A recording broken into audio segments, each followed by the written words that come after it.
नमस्कार दोस्तों, हम लोग इस वीडियो में केंद्रीय शिक्षक पात्रता परीक्षा सीटेट के बाल विकास एवं शिक्षण विधि के प्रश्न पत्रों को सॉल्व करेंगे, जिसमें हम लोग 2018 के क्वेश्चन पेपर को सॉल्व करेंगे। तो चलिए स्टार्ट करते हैं इस वीडियो का पहला प्रश्न है बच्चे, उसके बाद डॉट डॉट डॉट दिया है, को छोड़कर अन्य सभी के द्वारा लिंग भूमिकाएं ग्रहण करते हैं।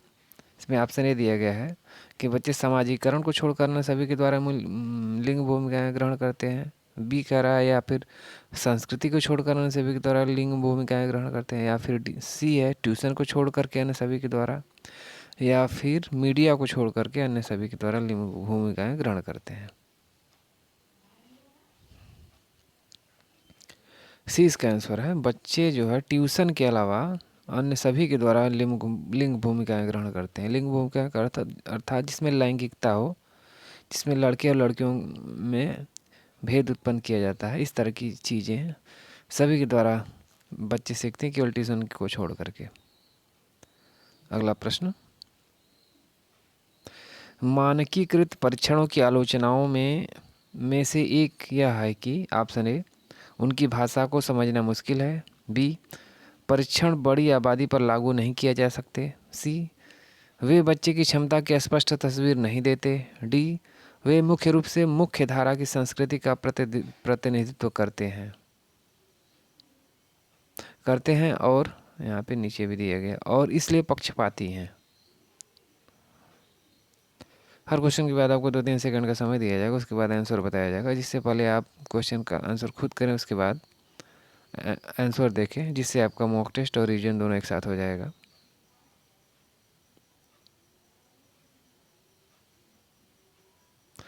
डी इसका आंसर है, वे मुख्य रूप से मुख्य धारा की संस्कृति का प्रतिनिधित्व करते हैं और इसलिए पक्षपाती हैं। अर्थात इसमें कह रहा मानकीकृत परीक्षणों की आलोचनाओं में से एक यह है कि वे मुख्य रूप से मुख्य धारा की संस्कृति का प्रतिनिधित्व करते हैं और इसलिए वे पक्षपाती हैं।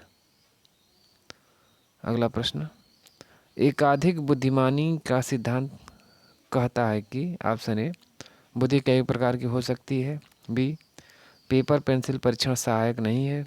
सी, प्रभावी अध्ययन के द्वारा बुद्धि बढ़ाई जा सकती है। या फिर डी, बुद्धि तेजी से बढ़ाई जा सकती है।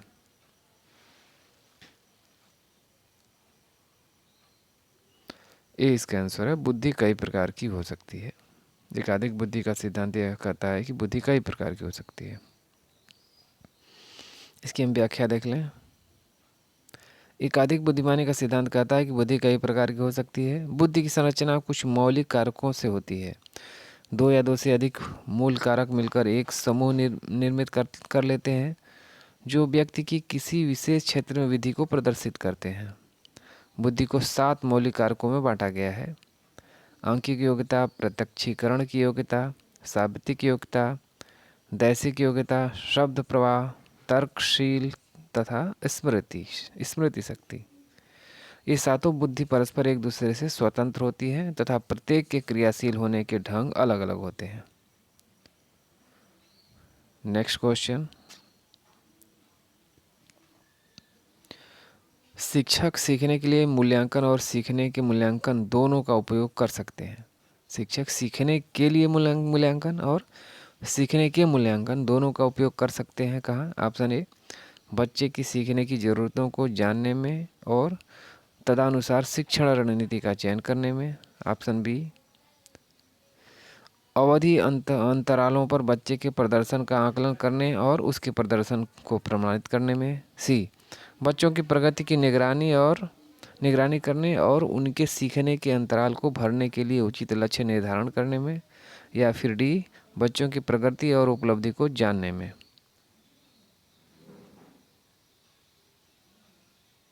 डी इसका आंसर हो जाएगा, बच्चों की प्रगति और उपलब्धि स्तर को जानने में। शिक्षक सीखने के लिए मूल्यांकन और सीखने के मूल्यांकन दोनों का उपयोग जो है बच्चों की प्रगति और उपलब्धि स्तर को जानने में करते हैं। अगला प्रश्न, क्वेश्चन नंबर 5 है, निम्नलिखित में से कौन सा सतत और व्यापक मूल्यांकन से संबंधित नहीं है? ऑप्शन ए, यह शिक्षण अधिगम प्रक्रिया का एक अभिन्न अंग है। बी, यह विभिन्न शिक्षा क्षेत्रों में बच्चों की उपलब्धि पर केंद्रित है। सी, यह बच्चों को धीमे, खराब या बुद्धिमान के रूप में चिन्हित करने में उपयोगी होता है। या फिर डी, इसे भारत के शिक्षा के अधिकार अधिनियम 2009 द्वारा अनिवार्य किया गया है।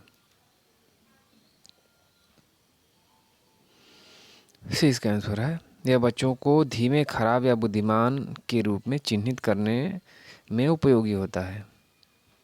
अर्थात इसमें जो कह रहा है, सतत और व्यापक मूल्यांकन से संबंधित कौन सा इसमें नहीं है, तो इसमें संबंधित यह नहीं है कि यह बच्चों को धीमे, खराब या बुद्धिमान के रूप में चिन्हित करने में उपयोगी है, यह नहीं है। बाकी सारे विकल्प सही हैं। इसका आंसर सी हो जाएगा। अगला देखें, क्वेश्चन नंबर 6 देख लें हम। बच्चों में प्रतिभाशीलता, उसके बाद डॉट डॉट डॉट दिया है, के कारण हो सकती है। ऑप्शन ए, एक साधन समृद्ध वातावरण के कारण हो सकती है बच्चों में प्रतिभाशीलता। या फिर बी, सफल माता पिता के कारण हो सकती है। या सी, एक अनुशासित दिनचर्या के कारण। या फिर डी है, अनुवांशिकता और वातावरण के बीच एक अंतःक्रिया के कारण बच्चों में प्रतिभाशीलता हो सकती है। डी इसका आंसर है। बच्चों में प्रतिभाशीलता अनुवांशिकता और वातावरण के बीच एक अंतःक्रिया के कारण हो सकती है।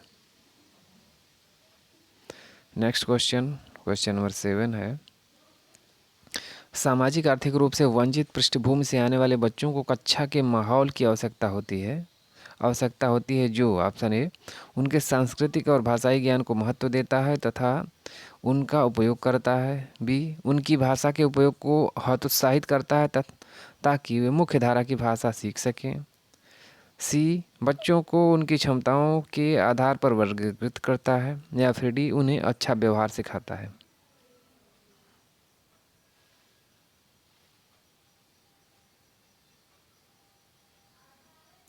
ए इसका आंसर है, उनके सांस्कृतिक और भाषाई ज्ञान को महत्व देता है तथा उसका उपयोग करता है।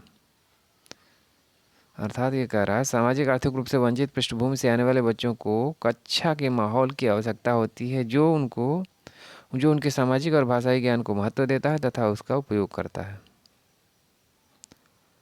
नेक्स्ट क्वेश्चन नंबर 8 है, कक्षा में सृजनात्मक और प्रतिभाशाली बच्चों के लिए आवश्यक हस्तक्षेप निर्भर करता है। ऑप्शन ए, उन्हें अतिरिक्त समय दिए जाने पर। बी, उनके प्रति स्नेही होने के नाते पर। सी, उन्हें अन्य बच्चों के पढ़ाने की जिम्मेदारी देने पर। या फिर डी, शिक्षक द्वारा अनुकूलित और प्रेरक निर्देशन तरीकों के उपयोग पर।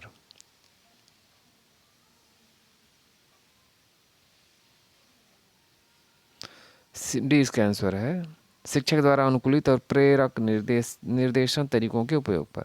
कक्षा में सृजनात्मक और प्रतिभाशाली बच्चों के लिए आवश्यक हस्तक्षेप निर्भर करता है कि शिक्षक द्वारा अनुकूलित और प्रेरक निर्देशन तरीकों के उपयोग पर। क्वेश्चन नंबर 9 देखें, अति संवेदनशील बच्चों को सीखने में मदद करने के लिए निम्नलिखित में से कौन सा तरीका उपयुक्त तरीका नहीं है। ऑप्शन ए, अधिगम के वैकल्पिक तरीकों की पेशकश। बी, उनके दैनिक कार्यक्रम में शारीरिक गतिविधियों का समावेश। सी, बेचैन होने पर अक्सर उन्हें फटकार लगाना। या फिर डी, एक कार्य को छोटे प्रबंधनीय खंडों में तोड़ना। हमें बताना है इसमें कौन उपयुक्त तरीका नहीं है। सी इसका आंसर है, बेचैन होने पर अक्सर उन्हें डांट फटकार लगाना, ये उपयुक्त तरीका नहीं है। अगला प्रश्न, अलग अलग सोच वाले पैटर्न उन बच्चों की पहचान करते हैं जो डिस्लेक्सिया हैं या सृजनात्मक हैं या प्रत्यास्थी हैं या फिर विकलांग हैं। अलग अलग सोच वाले पैटर्न का अगर हम इसको मिलान करें तो इसका आंसर भी हो जाएगा। सृजनात्मक बच्चे जो है अलग अलग सोच पैटर्न वाले, ये अलग अलग सोच पैटर्न वाले उन बच्चों की पहचान करते हैं जिसमें सृजनात्मकता होती है। अगला प्रश्न है क्वेश्चन नंबर 11, निम्नलिखित में से कौन सा शिक्षक द्वारा कक्षा में बच्चों के लिए समस्या हल करने के तरीके का वर्णन नहीं कर सकता है। ऑप्शन ए, कुछ हल करते समय गलतियों को करने के प्रति ईमानदार रहना। बी, सोच, विचार, परीक्षण और विभिन्न उत्तरों जैसी शब्दावली का प्रयोग करना। सी, अभिसरण उत्तरों वाले प्रश्न पूछना। डी, किसी विशेष समस्या को हल करने के बारे में अपनी विचार प्रक्रियाओं पर चर्चा करना।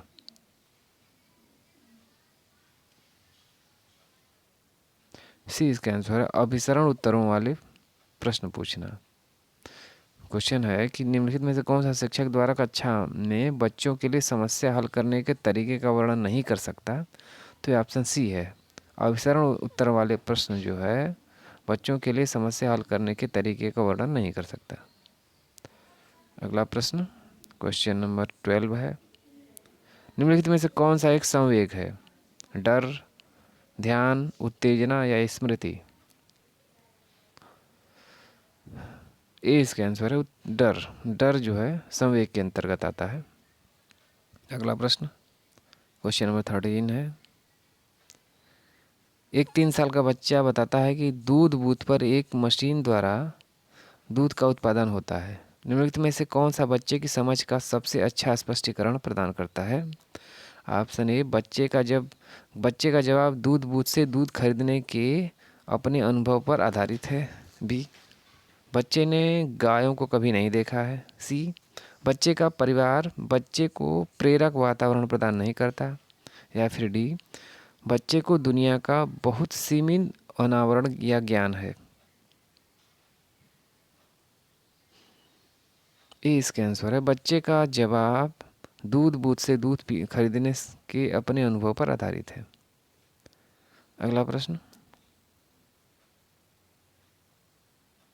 निम्नलिखित में से कौन सा शिक्षक की भूमिका का सबसे अच्छा वर्णन करता है? ऑप्शन ए, एक शिक्षक को निर्धारित पाठ्य पुस्तक का पालन करना चाहिए। बी, पाठ्यक्रम को समय पर पूरा करने के साथ साथ दोहराने के लिए पर्याप्त समय देना महत्वपूर्ण है। सी, आराम के लिए जगह बनाना जहां बच्चे संवाद और पूछताछ के माध्यम से सीखते हैं। या फिर डी, कक्षा में शिक्षक की सबसे महत्वपूर्ण भूमिका अनुशासन को बनाए रखना है। सी इसका आंसर है आराम के लिए जगह बनाना जहां बच्चे संवाद और पूछताछ के माध्यम से सीखते हैं। अगला प्रश्न, निम्नलिखित में से कौन सी कक्षा समृद्ध शिक्षा को प्रोत्साहित करती है? ऑप्शन ए, वह कक्षा जिसमें खुली गतिविधि कोने हों और विभिन्न प्रकार के बाल साहित्य खुली ताक या सेल्फी में रखी हों जो दिन के किसी भी समय प्राप्त किया जा सके। बी, अलमारी में अच्छी तरह संगठित सामग्री वाली कक्षा जहां सामग्री को सप्ताह में एक बार मुक्त खेल के लिए बाहर लाया जाता हो। सी, पाठ्यपुस्तक की सामग्री द्वारा संचालित संरचित और योजनाबद्ध अधिगम वाली कक्षा।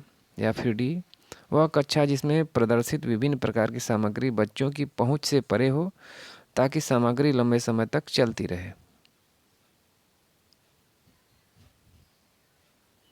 ए इसका आंसर है वह कक्षा जिसमें खुली गतिविधि कोने हों और विभिन्न प्रकार के बाल साहित्य खुली ताक में रखी हों जो दिन के किसी भी समय प्राप्त किया जा सके। ये कह रहा है इसमें निम्नलिखित में कौन सी कक्षा समृद्ध शिक्षा को प्रोत्साहित करती है? तो ऑप्शन ए जो कह रहा है ये समृद्ध शिक्षा को प्रोत्साहित कर रही है। अगला, निम्नलिखित में से कौन सा कक्षा में पाठ्य पुस्तकों की भूमिका का सबसे अच्छा वर्णन करता है? ऑप्शन ए, वे एक राज्य या राष्ट्र में अधिगम में एक रूपता बनाए रखते हैं। बी, वे अध्ययन के पाठ्यक्रम के बारे में शिक्षकों और माता पिता को मार्गदर्शन प्रदान करते हैं। सी, वे संसाधन रहित संदर्भ में सबसे आवश्यक अधिगम संसाधन बनाते हैं। या फिर डी, वे कक्षा में उपलब्ध संसाधन और संदर्भ सामग्री में से एक हैं।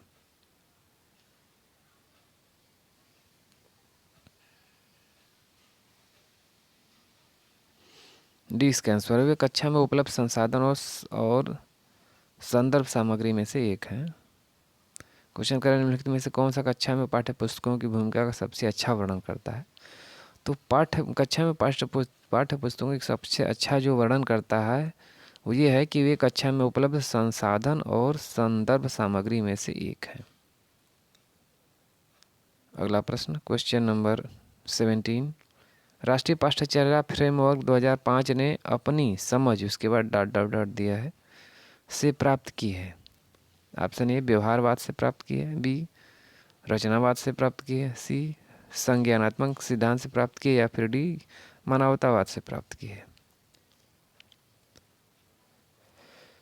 बी इसका आंसर है रचनावाद से प्राप्त की है। राष्ट्रीय पाठ्यचर्या फ्रेमवर्क 2005 ने अपनी समझ रचनावाद से प्राप्त की है। इसकी हम व्याख्या देखें। राष्ट्रीय पाठ्यचर्या फ्रेमवर्क 2005 के अनुसार हर विद्यार्थी की अपनी क्षमता और कौशल होते हैं। वे प्रत्येक विद्यार्थियों को उससे व्यक्त करने का मौका प्रदान किया जाना चाहिए। राष्ट्रीय पाठ्यचर्या 2005 में रचनात्मकता को महत्व दिया गया है।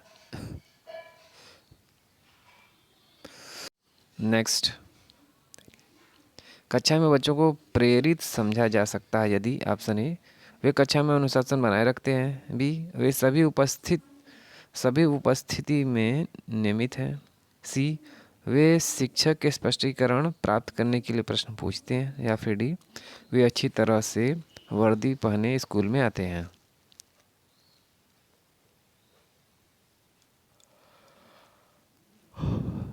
सी इसका आंसर हो जाएगा वे शिक्षक से स्पष्टीकरण प्राप्त करने के लिए प्रश्न पूछते हैं।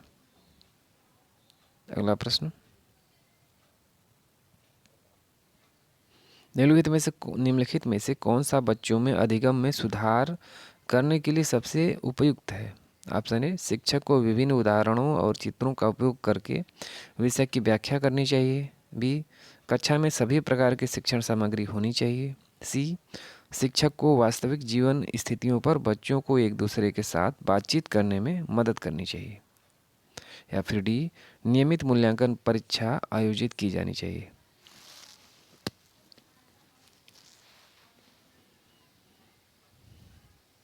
सी इसका आंसर है शिक्षक को वास्तविक जीवन स्थितियों पर बच्चों को एक दूसरे के साथ बातचीत करने में मदद करनी चाहिए। अगला प्रश्न, इसकी हम व्याख्या थोड़ा सा देख लें।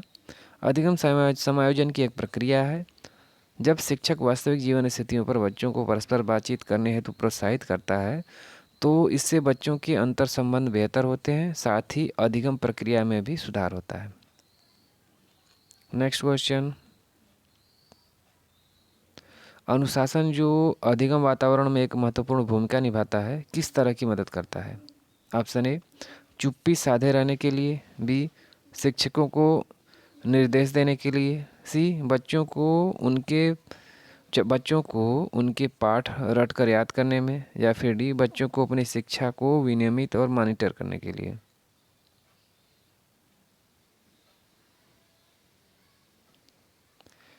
डी इसका आंसर है बच्चों को अपनी शिक्षा को विनियमित और मॉनिटर करने के लिए।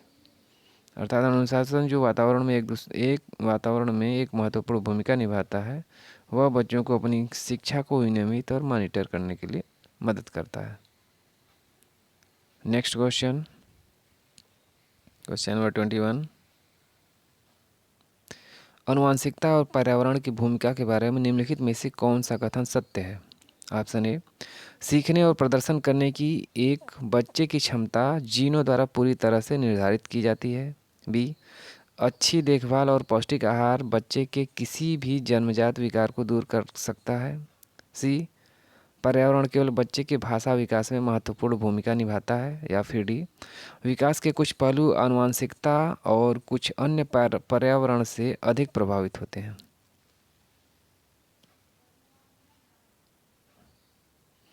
डी इसका आंसर है विकास के कुछ पहलू आनुवंशिकता और कुछ अन्य पर्यावरण से प्रभावित होते हैं।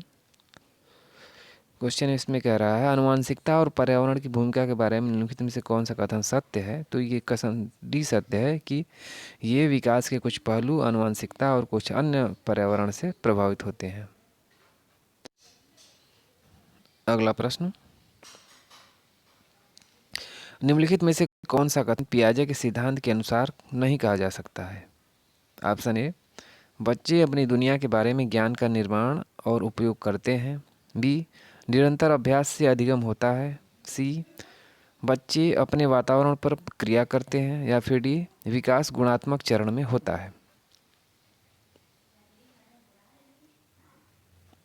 डी बी इसका आंसर है। निरंतर अभ्यास से अधिगम होता है, यह पियाजे के सिद्धांत के अनुसार सही नहीं है।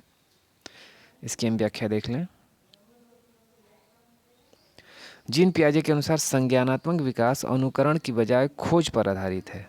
इसमें बालक अपनी ज्ञानेंद्रियों के प्रत्यक्ष अनुभव के आधार पर समझ का निर्माण करता है। उदाहरण के तौर पर कोई छोटा बच्चा जब जलते हुए दीपक को जिज्ञासावश छूता है तो उसे जलने के बाद एहसास हो जाता है कि यह डरावनी चीज़ है, इससे दूर रहना चाहिए। अतः निरंतर अभ्यास से अधिगम पियाजे के संज्ञानात्मक विकास सिद्धांत में गौण स्थान रखता है। पियाजे के अनुसार विकास की 4 क्रमिक अवस्थाएं हैं। पहली है संवेदी प्रेरक अवस्था, दूसरी है पूर्व संक्रियात्मक अवस्था, तीसरी है मूर्त संक्रियात्मक अवस्था और चौथी है औपचारिक संक्रियात्मक अवस्था। तो क्वेश्चन यहाँ से भी बनता है कि पियाजे के जो विकास के 4 क्रमिक अवस्थाएं हैं उनको अब एक बार फिर से देख लें। पहली है संवेदी प्रेरक, दूसरी है पूर्व संक्रियात्मक, तीसरी है मूर्त संक्रियात्मक और चौथी है औपचारिक संक्रियात्मक अवस्था। अगला प्रश्न, निम्नलिखित में से कौन सी पूर्व संक्रियात्मक विचार की एक सीमा नहीं है?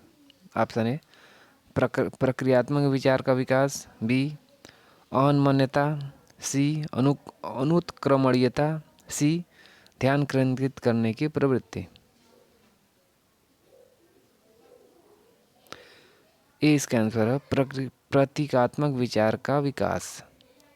क्वेश्चन कर रहा है निम्नलिखित में से कौन सी पूर्व संक्रियात्मक विचार की एक सीमा नहीं है? तो पूर्व संक्रियात्मक की विचार की सीमा प्रतीकात्मक विचार का विकास नहीं है। पूर्व संक्रियात्मक अवस्था बच्चों में यह अवस्था 2 वर्ष से 7 वर्ष के अंदर होती है। इसके दौरान बालकों में भाषा का विकास ठीक प्रकार आरंभ हो जाता है। अभिव्यक्ति का माध्यम अब भाषा बनने लग जाता है। गामक क्रियाएं अभिव्यक्ति का माध्यम बनती थी, अब भाषा बन जाती है।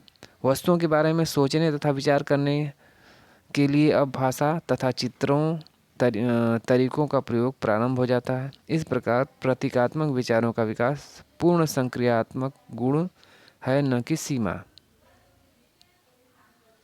अगला प्रश्न, यहाँ पे डॉट डॉट डॉट दिया है, फिर उसके बाद कह रहा है के अलावा निम्नलिखित कारणों से खेल युवा बच्चों के विकास में एक महत्वपूर्ण भूमिका निभाता है। यहाँ ऑप्शन ए कह रहा है यह उनकी इंद्रियों को उत्तेजित करता है। ऑप्शन बी यह समय बिताने का एक सुखद तरीका है। बी वे नए कौशल हासिल करते हैं और सीखते हैं कि उन्हें कब उपयोग किया जाए। या फिर डी वे अपने शरीर पर निपुणता प्राप्त करते हैं।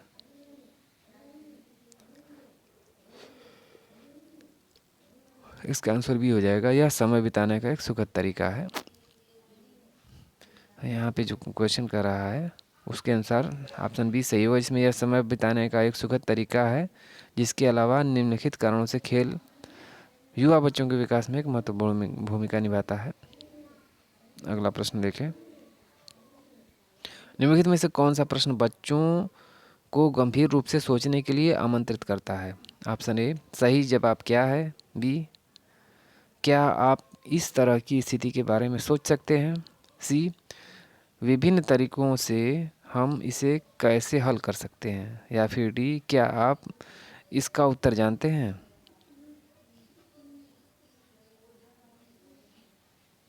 सी इसका आंसर है क्या आप इस तरह की स्थिति के बारे में सोचते हैं।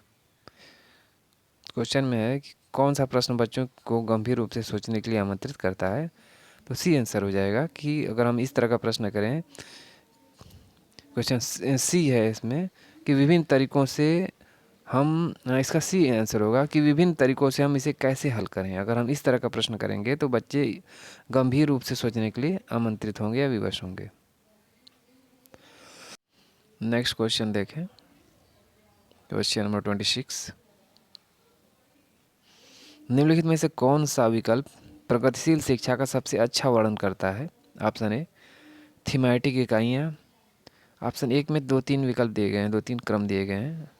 थीमेटिक इकाइयाँ, नियमित इकाई परीक्षण, रैंकिंग। बी में कह रहा है व्यक्तिगत अधिगम, क्षमता समूह बनाना, छात्रों की लेबलिंग। सी में कह रहा है परियोजना विधि, क्षमता समूह बनाना या रैंकिंग। डी में कह रहा है करके सीखना, परियोजना विधि और या सहयोग से सीखना। डी इसका आंसर है करके सीखना, परियोजना विधि, सहयोग से सीखना। क्वेश्चन में कह रहा है निम्नलिखित में से कौन विकल्प प्रगतिशील शिक्षा का सबसे अच्छा वर्णन करता है। तो प्रगतिशील शिक्षा का सबसे वर्णन यह करता है कि करके सीखना, परियोजना विधि और सहयोग से सीखना, ये प्रगतिशील शिक्षा का सबसे अच्छा वर्णन करता है। नेक्स्ट क्वेश्चन नंबर 27 है प्रगतिशील शिक्षा के बारे में निम्नलिखित में से कौन सा कथन बताता है कि शिक्षा स्वयं ही जीवन है। ऑप्शन ए स्कूलों की आवश्यकता नहीं है, बच्चे अपने जीवन के अनुभवों से सीख सकते हैं। बी स्कूलों में शिक्षा सामाजिक और प्राकृतिक दुनिया को प्रतिबिंबित करे। सी जीवन सच्चा शिक्षक है। डी स्कूल शिक्षा को यथासंभव लंबे समय तक जारी रखना चाहिए। बी इसका आंसर है स्कूलों में शिक्षा सामाजिक और प्राकृतिक दुनिया को प्रतिबिंबित करे, ये ऑप्शन सही है। इसमें क्वेश्चन कह रहा है प्रगतिशील शिक्षा के बारे में निम्नलिखित में से कौन सा कथन बताता है कि शिक्षा स्वयं जीवन है। तो ये इसमें ऑप्शन बी बताता है कि स्कूलों में शिक्षा सामाजिक और प्राकृतिक दुनिया को प्रतिबिंबित करे। इसकी हम व्याख्या देख लें। शिक्षा स्वयं ही जीवन है, अर्थात शिक्षा मनुष्य को जीवन जीने की कला सिखाती है। इसलिए प्रगतिशील शिक्षा के संबंध में कहा जा सकता है कि स्कूलों में शिक्षा सामाजिक और प्राकृतिक दुनिया को प्रतिबिंबित करे ताकि विद्यार्थी सामाजिक और प्राकृतिक दुनिया में समायोजन और आत्मसात कर सके। अगला प्रश्न क्वेश्चन नंबर 28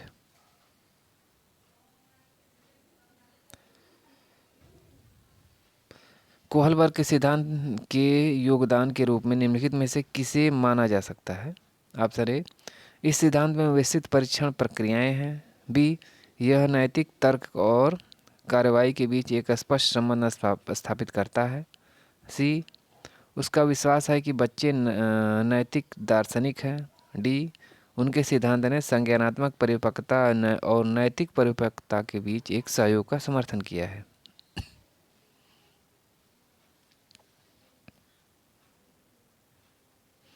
डी इसका आंसर है उनके सिद्धांत ने संज्ञानात्मक परिपक्वता और नैतिक परिपक्वता के बीच एक सहयोग का समर्थन किया है।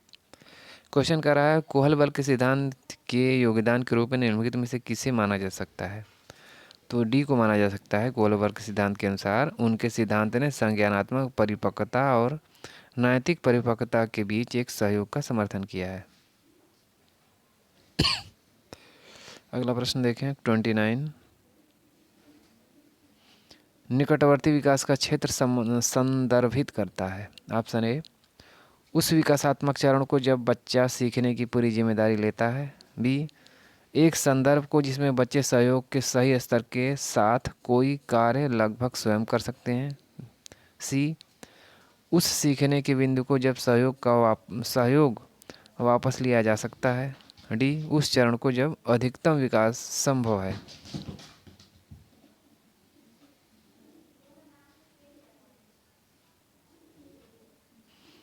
बी इसका आंसर है एक संदर्भ को जिसमें बच्चे सहयोग के सही स्तर के साथ कोई कार्य लगभग स्वयं कर सकते हैं। क्वेश्चन में कह रहा है निकटवर्ती विकास का क्षेत्र संदर्भित करता है। निकटवर्ती विकास का क्षेत्र संदर्भित यह करता है कि एक संदर्भ को जिसमें बच्चे सहयोग के सही स्तर के साथ कोई कार्य लगभग स्वयं कर सकते हैं, इसे ये संदर्भित करता है।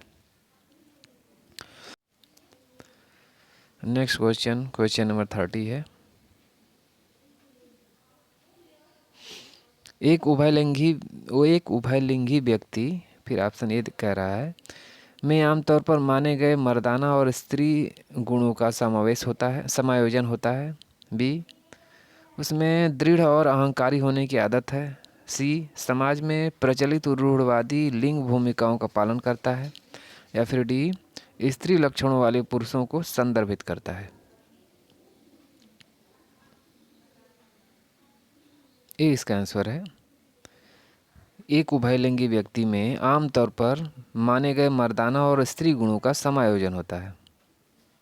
इस प्रकार इस वीडियो का लास्ट क्वेश्चन था। अगर ये वीडियो पसंद आए तो इसे लाइक और शेयर जरूर करें तथा हमारे चैनल को सब्सक्राइब कर लें और बेल आइकन की घंटी को भी प्रेस कर दें, जिससे मेरी आने वाली हर वीडियो की नोटिफिकेशन आपको तुरंत मिले।